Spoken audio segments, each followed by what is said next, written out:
ಈ ದಿನ ಕರ್ನಾಟಕ ರಾಜ್ಯ ರಸ್ತೆ ಸಾರಿಗೆ ಸಂಸ್ಥೆ 4 ನಿಗಮಗಳ ವತಿಯಿಂದ ಹಮ್ಮಿಕೊಂಡಿರುವಂಥ ಈ ಮುಷ್ಕರದಲ್ಲಿ ಭಾಗವಹಿಸಿರುವಂಥ ವೇದಿಕೆ ಮೇಲೆ ಬೆಂಗಳೂರು ಚಲೋ ವೇದಿಕೆ ಮೇಲೆ ಹಾಜರಿರುವಂಥ ಎಲ್ಲ ಈ ಒಂದು ಮುಖಂಡರೇ ಹಾಗೂ ಇಲ್ಲಿ ನೆರೆದಿರುವಂತಹ ನನ್ನ ಸಹೋದ್ಯೋಗಿ ಮಿತ್ರರೇ, ಮೊಟ್ಟ ಮೊದಲನೇದಾಗಿ ಇವತ್ತು ಅನಂತ್ ಸುಬ್ಬರಾವ್ ಅವರ ಒಂದು ನೆನಪನ್ನು ಮಾಡಿಕೊಳ್ಬೇಕಾಗುತ್ತೆ.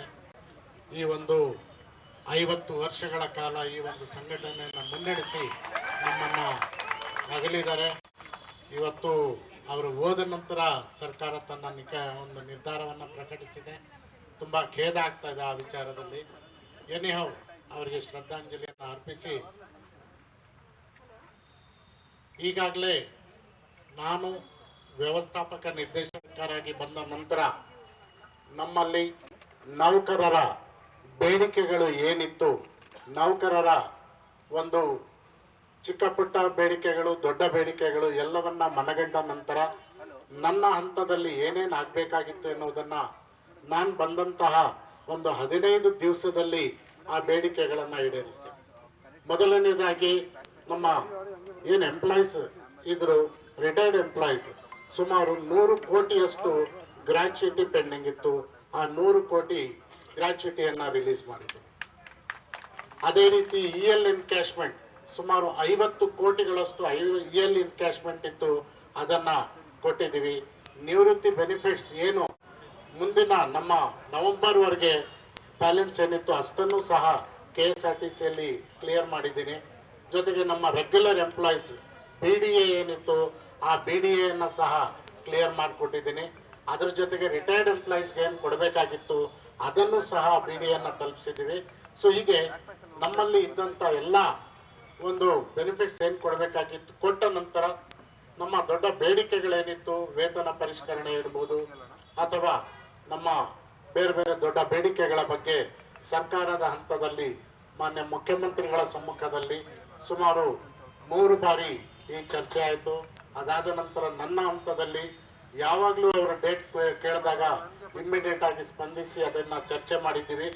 ಮುಂದಿನ ದಿನಗಳಲ್ಲೂ ಸಹ ಇದಕ್ಕೆ ನಮ್ಮ ಬಾಗಿಲು ತೆರೆದಿರುತ್ತೆ. ಸೊ ಮುಖಂಡರು ಮಾತನಾಡಬೇಕಾದ್ರೆ ಹೇಳ್ತಾ ಇದ್ರು ಏಕಪಕ್ಷೀಯ, ಅದು ಅಕ್ರಮ್ ಪಾಷಾ ಬಂದ ಮೇಲೆ ಏಕಪಕ್ಷೀಯ ಅಂದ್ರು, ಅದು ತಪ್ಪು. ಯಾಕಂದ್ರೆ ಇಂಥ ಏಕಪಕ್ಷೀಯ ಆದೇಶ 1988 ಇಂದ ಬರ್ತಾ ಇದೆ. ಸೊ ಇದು ಪ್ರತಿ ವರ್ಷ ಏನು ಪರಿಷ್ಕರಣೆ ಆಗಿದೆ ಅವೆಲ್ಲ ಏಕಪಕ್ಷೀಯವಾಗಿ ಆಗಿದೆ. ಆದರೂ ಸಹ ನಾವು ಸರ್ಕಾರಿ ಅಧಿಕಾರಿಗಳು ಲೇಬರ್ ಕಮಿಷನರ್ ಸ್ಥಾನದಲ್ಲಿ ನಿಂತಾಗ ಆ ಒಂದು ಪಾತ್ರವನ್ನು ನಿಭಾಯಿಸ್ತೇವೆ. ಇಲ್ಲಿ MD ಆಗಿದ್ದಾಗ ಅದರ ಪಾತ್ರವನ್ನು ನಿಭಾಯಿಸ್ತಾ ಇದ್ದೇವೆ. ನಮ್ಮ ಮುಖಂಡರು ಇಲ್ಲೇ ಕೂತಿದ್ದಾರೆ, IPS ಸಾಹೇಬರು, ಅವರಿದ್ದಾಗ ಆ ಒಂದು ಪಾತ್ರ ನಿಭಾಯಿಸ್ತಾ ಇದ್ರು. ಈಗ ಇಲ್ಲಿ ಕೂತಿದ್ದಾರೆ, ಈ ಪಾತ್ರವನ್ನ ನಿಭಾಯಿಸ್ತಾ ಇದ್ದಾರೆ. ಸೊ ಇದು ಸರ್ಕಾರಿ ಅಧಿಕಾರಿಗಳ ಒಂದು ಜವಾಬ್ದಾರಿ ಆಗಿರುತ್ತೆ, ಹೊಣೆಗಾರಿಕೆ ಆಗಿರುತ್ತೆ. ಡೆಫಿನೆಟ್ ಆಗಿ ನಾವು ನಮ್ಮ ಕರ್ತವ್ಯವನ್ನ ನಿಭಾಯಿಸಬೇಕು. ನಮ್ಮ ಇತಿಮಿತಿಗಳಲ್ಲಿ ನಾವು ಕೆಲಸವನ್ನ ನಿರ್ವಹಿಸಬೇಕಾಗುತ್ತೆ. ಡೆಫಿನೆಟ್ ಆಗಿ ಈ ಒಂದು ವಿಚಾರದಲ್ಲಿ ಮಾನ್ಯ ಮುಖ್ಯಮಂತ್ರಿಗಳು, ಮಾನ್ಯ ಸಾರಿಗೆ ಮಂತ್ರಿಗಳು ಮತ್ತೆ 4 ಜನ MDಗಳು ಸೇರಿ ನಾವು ಹಲವಾರು ಸಭೆಗಳನ್ನ ಮುಖಂಡರ ಜೊತೆ ನಡೆಸಿದ್ದೇವೆ. ಹಲವಾರು ಚರ್ಚೆಗಳಾಗಿದ್ದಾವೆ. ಅದರಲ್ಲಿ ನಾವು ವಿಜಯ್ ಭಾಸ್ಕರ್ ಅವರು ಮತ್ತು ಅನಂತ್ ಸುಬ್ರಾವ್ ಅವರ ಜೊತೆ ಅವರು ನಾನು ಒಂದು ಫಾರಿನ್ ವಿಸಿಟ್ ಹೋಗಿದ್ದೆ, ಒಂದು ಶನಿವಾರ ಮಾತನಾಡಿದ್ರು. ಅದಕ್ಕಿಂತ ಮುಂಚೆ ಹೋಗೋದಕ್ಕಿಂತ ಮುಂಚೆ ಭೇಟಿ ಮಾಡಿದ್ವಿ. ಭೇಟಿ ಸಂದರ್ಭದಲ್ಲಿ ನಾವು ಒಂದು ಮಾತುಕತೆಯನ್ನು ಆಡಬೇಕಾದ್ರೆ ಇವತ್ತೇನು ನಿರ್ಧಾರ ಕೈಗೊಂಡಿದ್ವಿ ಅದನ್ನು ನಾವು ಅವರಿಗೆ ತಿಳಿಸಿದ್ವಿ. ಅದಕ್ಕೆ ನಮ್ಮ ವಿಜಯ್ ಭಾಸ್ಕರ್ ಅವರು ಸಾಕ್ಷಿ ಅಂತ ಹೇಳ್ಬೋದು. ಸೊ ಏನು ಆ ನಿರ್ಧಾರವನ್ನು ಕೈಗೊಂಡ್ವಿ, ಯಾಕಂದರೆ ಸರ್ಕಾರನೂ ಸಹ ಬಾರ್ಗೇನ್ ಮಾಡ್ತಾ ಇತ್ತು. ಇದು ಬಾರ್ಗೇನ್ ಅಂತ ಒಂದು ವಿಚಾರ ಅಲ್ಲ, ಯಾಕಂದರೆ ಆರ್ಥಿಕ ಪರಿಸ್ಥಿತಿಯನ್ನು ನೋಡಿಕೊಂಡು ನಾವು ಸಹ ಈ ಒಂದು ಸಮಸ್ಯೆಗಳನ್ನು ಪರಿಹರಿಸಿಕೊಂಡು ಕೆಲಸವನ್ನು ಮಾಡಬೇಕಾಗತ್ತೆ ಅಂತ ಹೇಳಿ ಈ ನಿರ್ಧಾರವನ್ನು ಕೈಗೊಂಡಿದ್ವಿ. ಅದರಲ್ಲಿ ಒಂದು ಪಾರ್ಟ್ ಏನು ನಾವು ಚರ್ಚೆ ಮಾಡಿದ್ವಿ, ಅನಂತ್ ಸುಬ್ರಾವ್ ಅವರ ಸಮ್ಮುಖದಲ್ಲಿ ಈ ಒಂದು ಚರ್ಚೆಯನ್ನು ಮಾಡಿದ್ವಿ, ಅದನ್ನು ಸಾಕಾರಗೊಳಿಸಿದ್ದಾರೆ. ಉಳಿದಂತೆ ಸರ್ಕಾರವು ತನ್ನ ಬಾಗಿಲನ್ನು ತೆರೆದಿದೆ, ಅದೇ ರೀತಿ ನಮ್ಮ ಇಲಾಖೆ ಸಹ ಬಾಗಿಲನ್ನು ತೆರೆದಿದೆ. ನಾವು ಈ ಒಂದು ಚರ್ಚೆಯನ್ನು ಮಾಡುತ್ತೇವೆ. ಚರ್ಚೆಯನ್ನು ಮಾಡಿ ಮುಂದೆ ಏನು ಈಗ ಸರ್ಕಾರ ಆದೇಶವನ್ನು ಹೊರಡಿಸಿದೆ ಅದನ್ನು ಇಂಪ್ಲಿಮೆಂಟ್ ಮಾಡುವಂಥದ್ದು. ಮತ್ತೆ ಅರಸ್ ಅವರು ಒಂದು ಪಾಯಿಂಟ್ ಅನ್ನು ಹೇಳಿದ್ರು, ರಿಟೈರ್ಡ್ ಎಂಪ್ಲಾಯಿಗಳಿಗೆ ಅನ್ಯಾಯ ಆಗುತ್ತೆ ಅಂತ. ಕೇವಲ 1 ವರ್ಷದಲ್ಲಿ 3,200 ಎಂಪ್ಲಾಯೀಸ್ ಇದ್ದಾರೆ. ಅವ್ರಿಗೂ ಅನ್ಯಾಯ ಆಗೋದಕ್ಕೆ ಬಿಡೋದಿಲ್ಲ. Will take care of those retired employees also.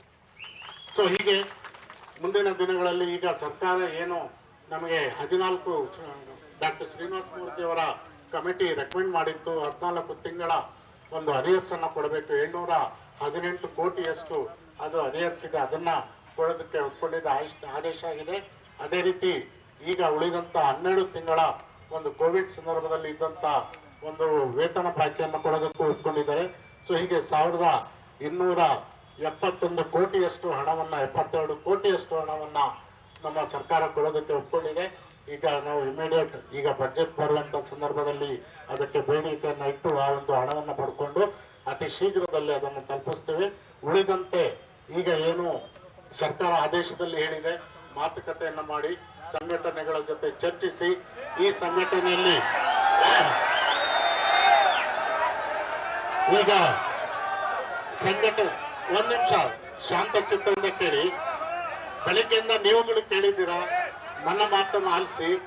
So ಇಲ್ಲಿ ಈಗ ಯೂನಿಯನ್ ಅವರು ಏನು ಬೇಡಿಕೆಯನ್ನ ಇಟ್ಟಿದ್ದಾರೆ, ಇದಕ್ಕೆ ಮಾನ್ಯ ಸಚಿವರು, ನಮ್ಮ ಅಧಿಕಾರಿಗಳು ಮತ್ತೆ 4 ಜನ MDಗಳು ಈ ಒಂದು ಸಂಘಟನೆಯ ಮುಖಂಡರ ಜೊತೆ ಮಾತುಕತೆ ಆಡ್ತಾರೆ. ಅದರಂತೆ ನಾವು ಸಹ ಏನ್ ಮುಂದೆ ಮಾಡಬಹುದು ಎನ್ನುವಂತ ನಿರ್ಧಾರವನ್ನ ಅತಿ ಶೀಘ್ರದಲ್ಲೇ ಕೈಗೊಂಡು ನಾವು ಈಗಾಗಲೇ ದಿನಾಂಕವನ್ನ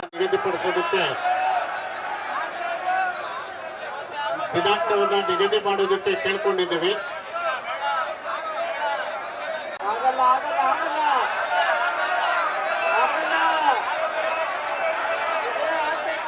ಆಯ್ತು. ನ್ಯೂಸ್ ಫಸ್ಟ್ ನಿರ್ಭೀತಿಯಿಂದ ನಿಮ್ಮ ಪರವಾಗಿ.